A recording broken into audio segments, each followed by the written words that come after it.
Hello and a warm welcome back to the garden. In this video I'm going to be dividing this beautiful Nepeta Walker's Low, and what a beautiful plant it is.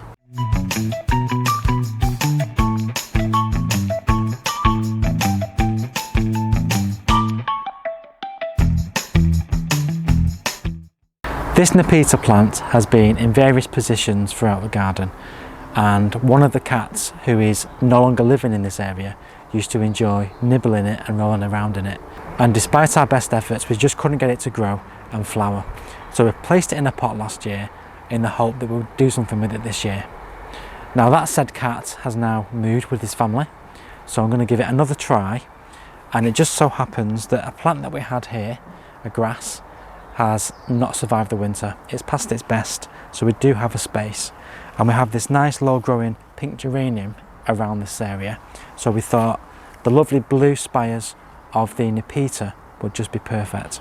But before we plant it in the border, what I thought I'd do is propagate it and just make some more plants. Now with Nepeta, it's a really easy plant to divide, and you can also use a lot of these new shoots as basil cuttings. Now if you're unfamiliar with basil cuttings, you can have a look at the video that we made last year on how to take basil cuttings. And they're very easy, and the growth that you take off and grow on roots very readily, so they're very easy to take.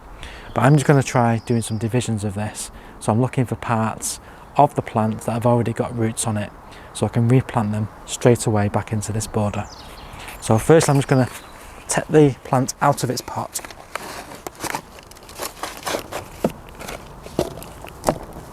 And as you can see, most of it is growing on one side of the growing space.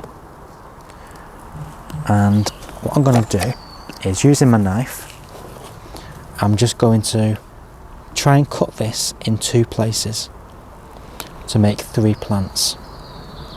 So the first plant I'm going to try and get is this part here. So I'm using a knife specifically because if you use a spade or 2 forks put together, there is a possibility that you're going to end up losing some of the plant, and we don't want that because there's not a lot of the plant in the first place. So I'm just looking where I can cut, and I'm just going to go straight in there with the knife, and that should hopefully give me at least one portion of plant. If you just give a bit of a pull, you can see that it starts to break away. Now these are really easy to propagate from. As you can see,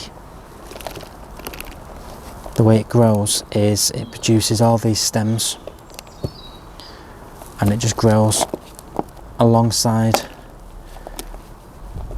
each plant. It continues to grow from a bit more roots, so potentially that it can be split even more into another one because it does have some roots on there.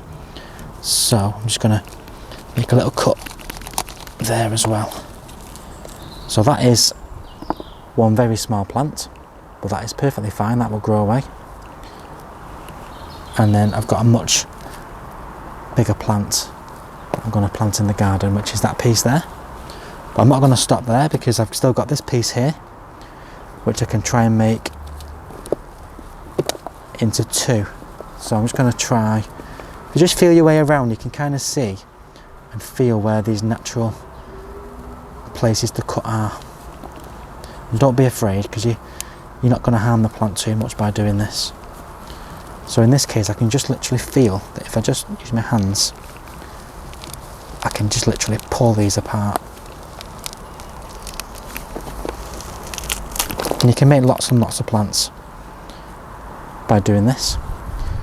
So I've got 3 good clumps that can go back into the border, an extra piece that can either go into a pot or be grown on in the border as well. That can be okay, it's got enough roots on it, so that'll be fine. And I've got a few pieces here that I can now demonstrate how we do a basil cutting with them. So I've got some gritty compost in a terracotta pot, and all we need to do is firstly grab a pair of scissors, and we're going to cut just below a pair of leaves, and we're going to take off few of these sets of leaves because they're going to go under the soil. I'm going to nip out the growing tip, and that's the cutting I'm going to use. So if I dip that into hormone rooting powder and then just using my finger along the edge, I'm just going to place that into the pot, just like that. So I've got a few more here, so chop that just underneath where the leaves are,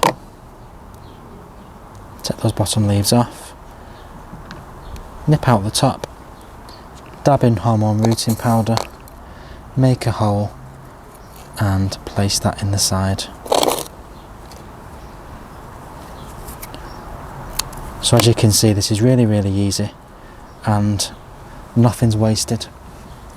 Even the bits that haven't got roots on, we can actually propagate for making new plants by basil cuttings. So cut below 2 leaves, pull the leaves off, nip out the top, dab of hormone rooting powder, and then in that goes.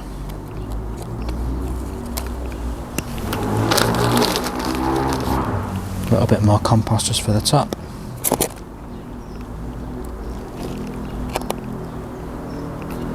And then what we'll do with these is we'll literally just water these in, place a polythene bag over the top, elastic band to keep it secure, or some twine to keep it secure, and put these somewhere, not in direct sunlight, but somewhere warmish. So if you've got like a summer house, we could put it in our summer house, or keep it in the house on the kitchen window. And within a few weeks, you'll see that these will start to grow roots, and you'll have 4 new plants in our case. So not only have we got lots and lots of plants that we've divided, none of it's been wasted, because anything that didn't come out with roots, we've been able to do basil cuttings on. So this is a fantastic way of making lots and lots of plants. If we were to make basil cuttings on all of these, we would have probably maybe 20-30 plants. That's a hell of a lot of plants, and each one of these will just easily grow roots. So if you're looking to make a space in a border and you've got maybe 1 plant and you want a big space and lots of different clumps, basil cuttings will give you a lot of plants in a very short time, and will be able to fill that space for you for very little money, for just the original price of the original plant. So that's the basil cuttings done.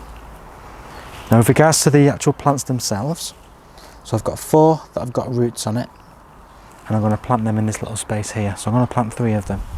I'm just going to take out firstly some of this pink geranium, because it does seem to want to grow everywhere, and although we love it, you can have too much of a good thing. We want to give this beautiful plant that we're going to plant in the border, the Nepeta, a chance to grow without being impeded by this pink geranium. So I'm just going to place these on the surface of the soil to give us an idea where they're going to grow, and I'm putting them quite close. I'm just going to take out some of this more frontish part of the pink geranium.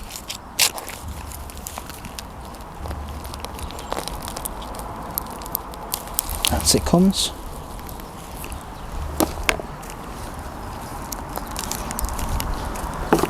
It's quite a vigorous grower, this geranium, so what I'm doing to it will not cause any harm whatsoever.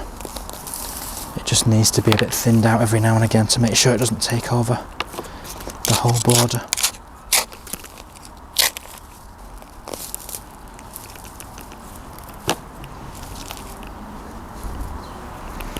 So I've got just 3 plants that I want just in this corner, and that'll be sufficient. So then, just using this trowel, I'm going to get these planted.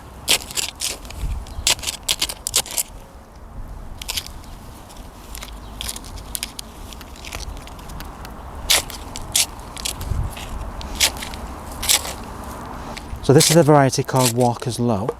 So this is not as tall as the Six Hills Giant. So this is a perfect front of border plant.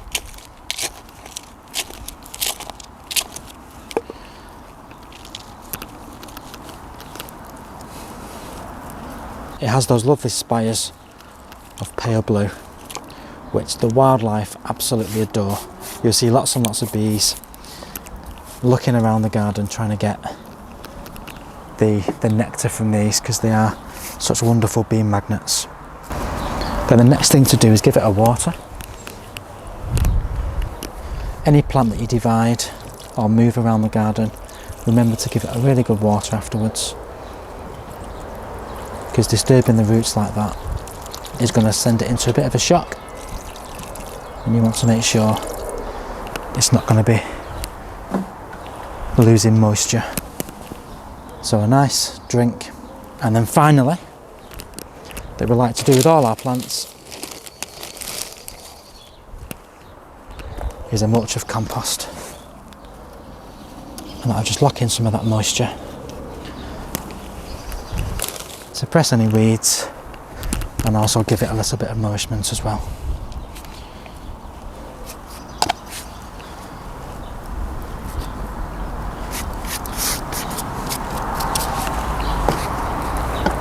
And I think I'm going to put this other little piece in a container, because if these three get too badly damaged by any other cats that decide to like this area and like to roll around in this catmint, at least I've got another plant which I can then make many more cuttings of and divisions of as this one grows a little bit bigger. Thank you so much for watching this video on how to divide Nepeta. I've been dividing Walker's Low, but this is the same kind of procedure for many other Nepetas as well. We've been able to also make a few new plants, as well as get some basal cuttings taken from the bits that didn't come out with roots. So we've managed to use every single piece of this plant without wasting a single stem. I do hope you found this video informative and enjoyable. Please give us a like, please subscribe, drop any comments as usual in the comments box below. We'll see you very soon on the next video. In the meantime, take care and happy gardening.